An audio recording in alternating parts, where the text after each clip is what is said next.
Trade styles were used to cover walls and had a decorative function, but also hygienic because they avoided humidity.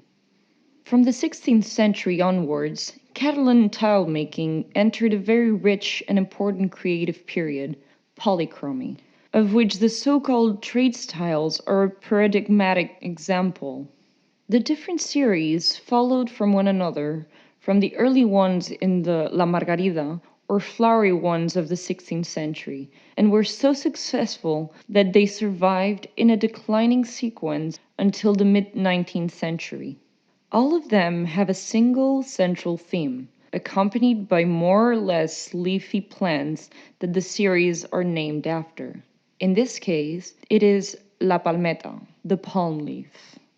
Many of the tile themes are taken from the printed picture stories that were handed around illustrating games, different events, important events in real life, etc. It is thus no wonder that musicians, so common in the life of the villages, should also have been a motive of inspiration.